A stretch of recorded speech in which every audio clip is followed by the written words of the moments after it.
Hi friends, it's Katie. Welcome back to my channel and welcome to 2025.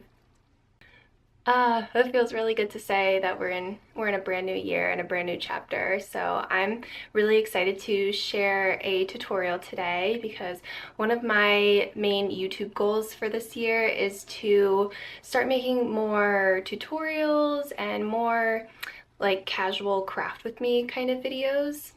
And I've gotten a few questions on how I make some of my journals, and I still have yet to post any tutorials on how I make them. So we're starting off 2025 strong with this tutorial. So today I'm going to be showing you how I made the cover for my most recent fairy junk journal.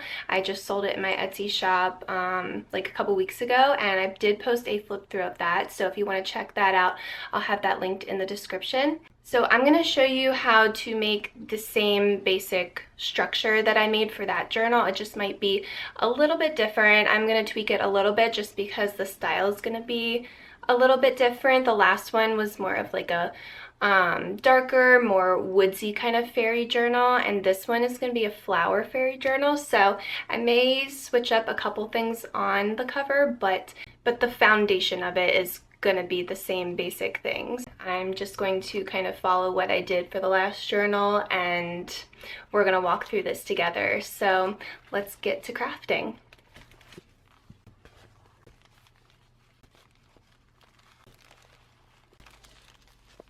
What I've done first is I made sure to make all of my signatures first. There's going to be 3 of them.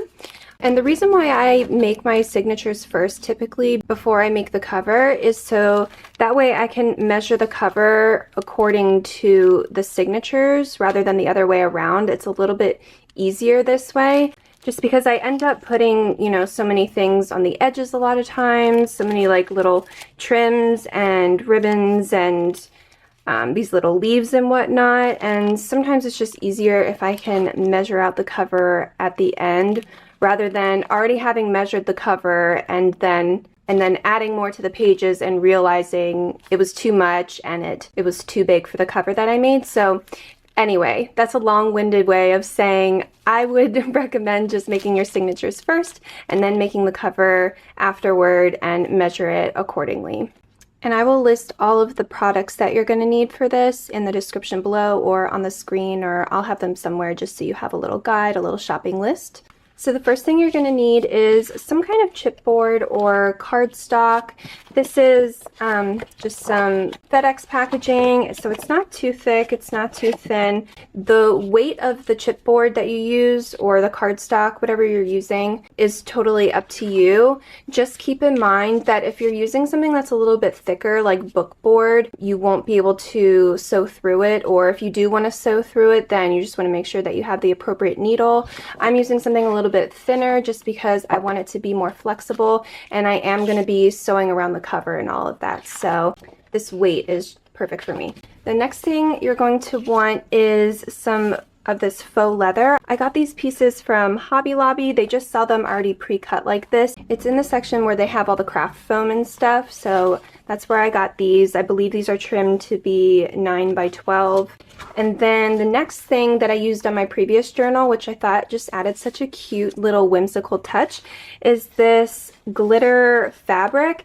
And again, I believe I got this in the same aisle as this one at Hobby Lobby.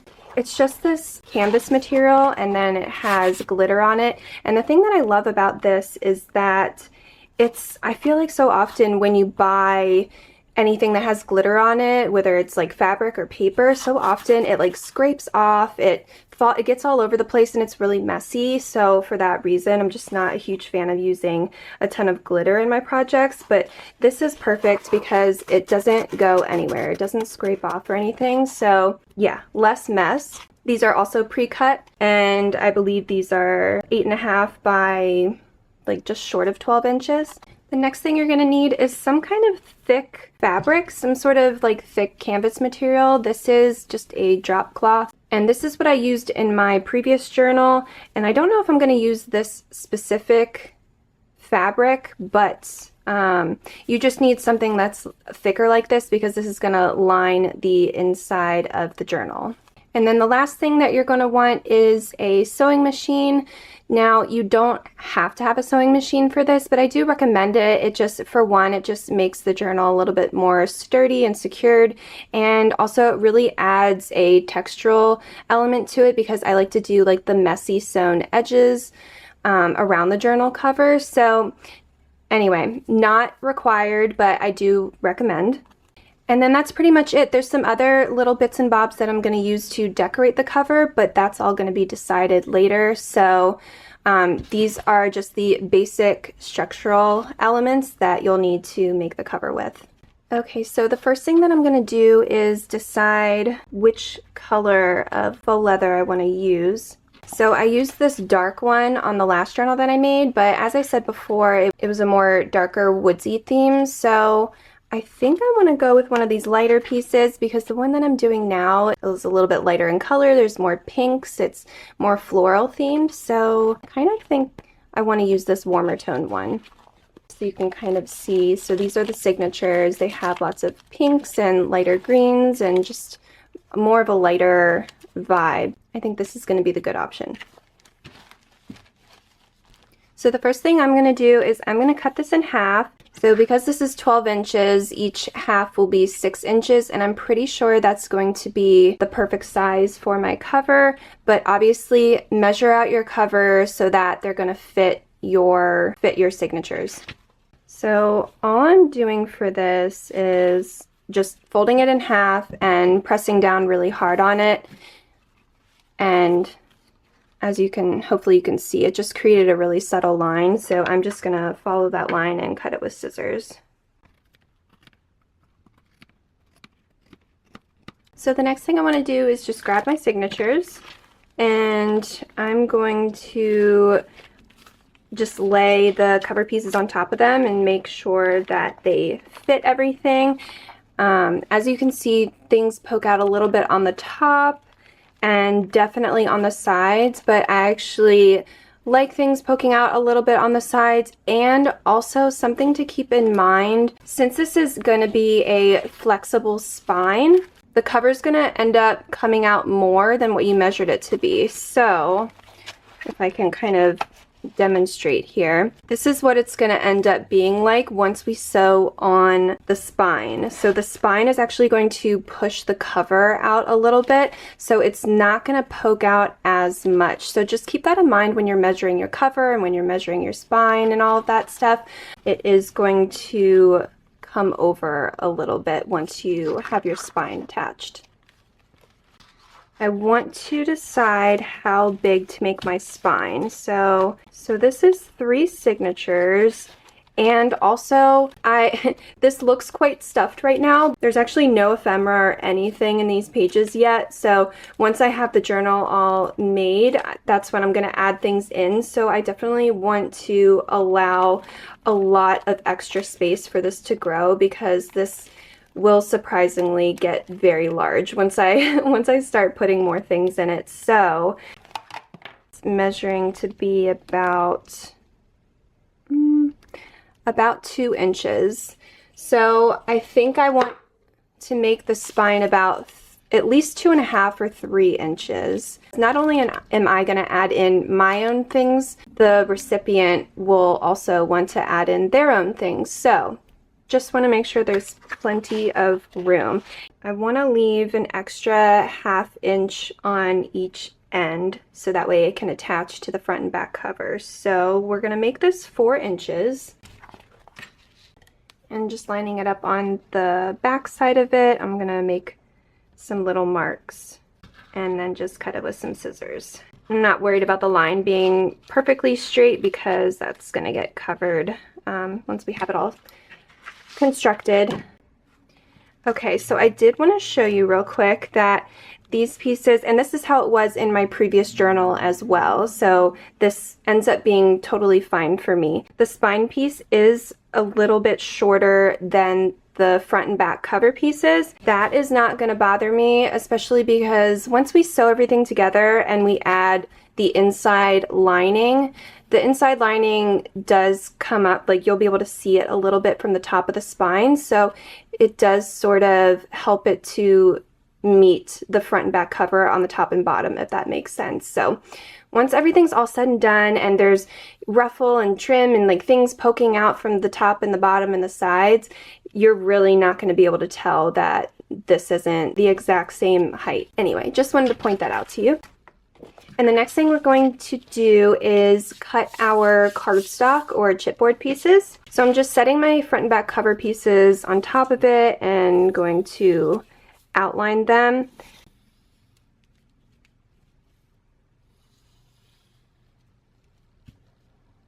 Now I am going to trim this piece to be just a little bit smaller than these front and back cover pieces.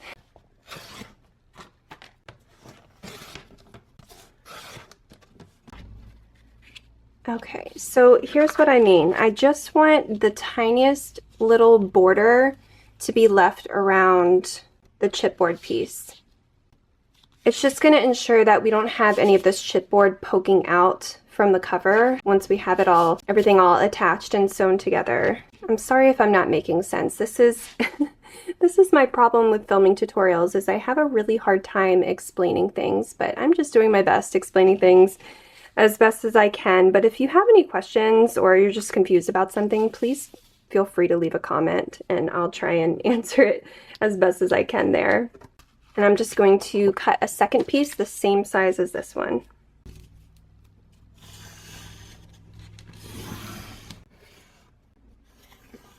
And also, I tend to not measure things, and I really try to not make everything so perfect. Like if some of these lines are a little bit wonky or jagged or whatever, I think that's why I like making more messy and grungy style journals, because it takes the pressure off a little bit to make things so perfect.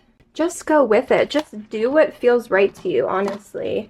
I think that's my other issue with tutorials is I never want anyone to feel like they have to like follow what I'm doing to a T.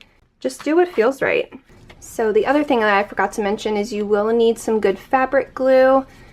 I'm gonna go in with some Fabric Fix and I'm gonna glue these pieces of chipboard to the faux leather.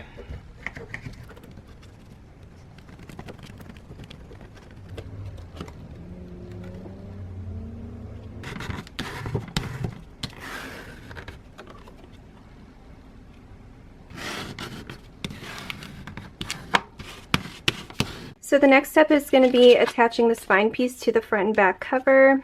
So I'm just laying the cover pieces to be 3 inches apart.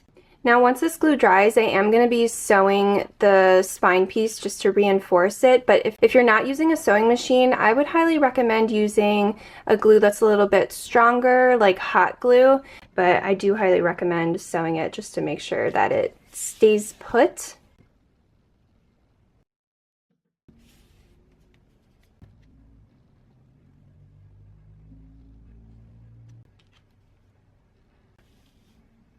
Okay, so backtracking a little bit, I do remember that I did use hot glue on the previous journal that I made. Because this is so textured, it's really hard for this kind of glue to get a good grip, so I'm just gonna lift up some of these corners and put a few globs of hot glue and just make sure that it stays put while I'm sewing it.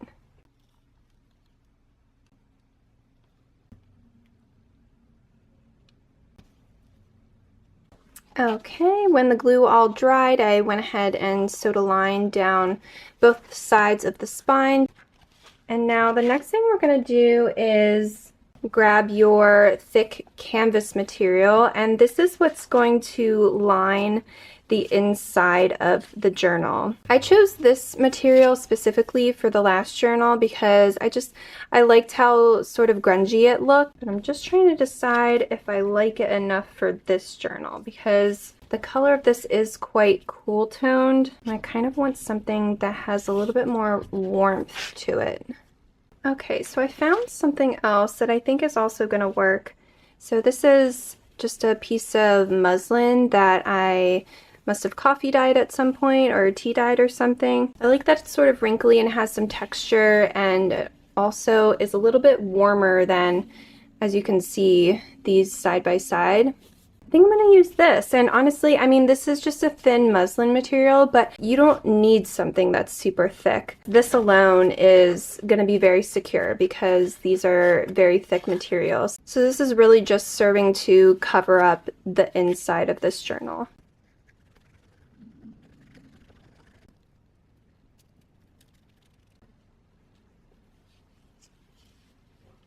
And I'm not making an effort to like smooth out the material or anything. I'm kind of just leaving it be a little bit roughed up and wrinkled because I like that texture.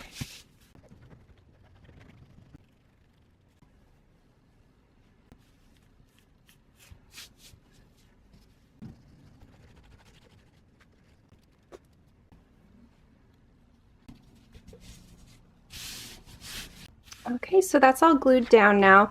If seeing the spine piece through the material bothers you, then obviously you'll want to add another piece here or some trim or do something to offset that, but it's not really bothering me as of this moment, but we'll see how it goes once this all comes together. So I'm just gonna go around the edges and trim them up.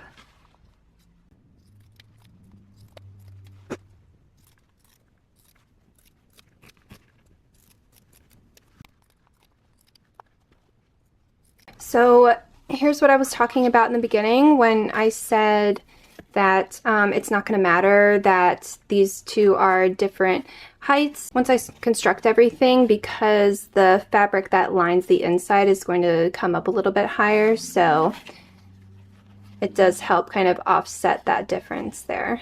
And I am just going to go around the edges a little bit and just create a little bit of fraying.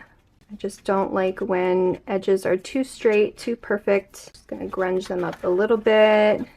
Maybe we'll even add some distress ink. And then I am gonna take some distress ink and go around the edges.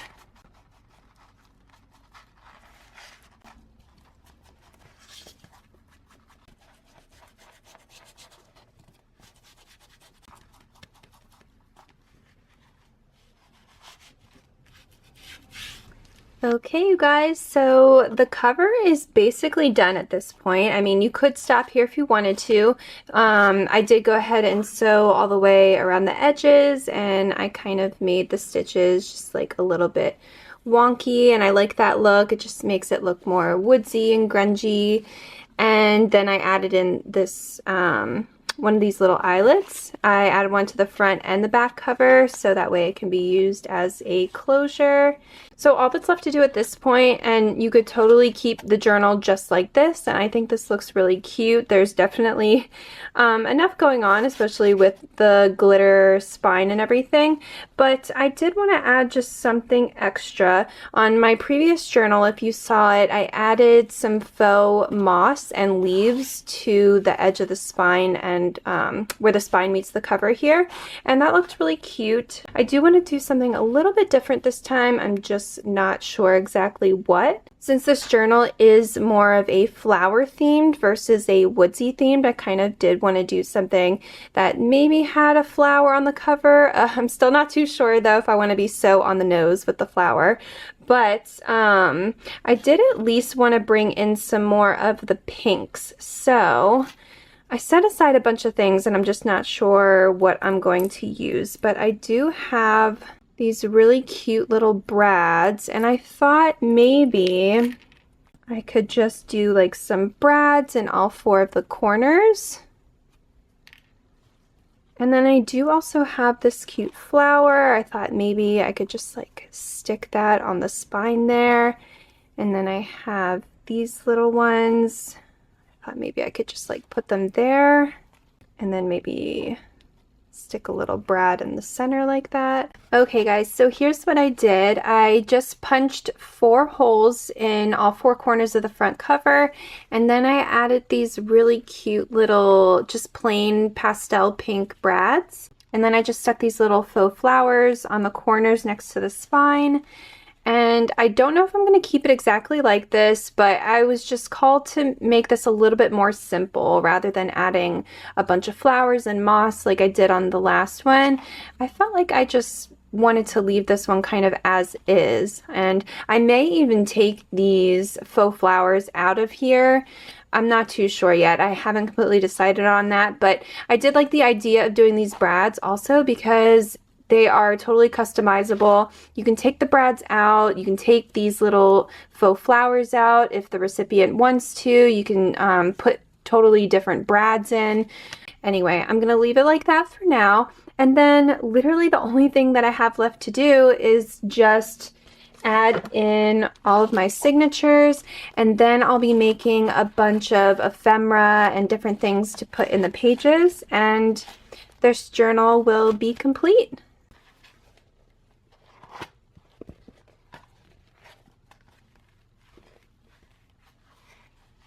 So I'm going to leave this video off here. I'm going to go ahead and finish this journal, and then I will be making, of course, a flip through video of this entire journal when it's completed.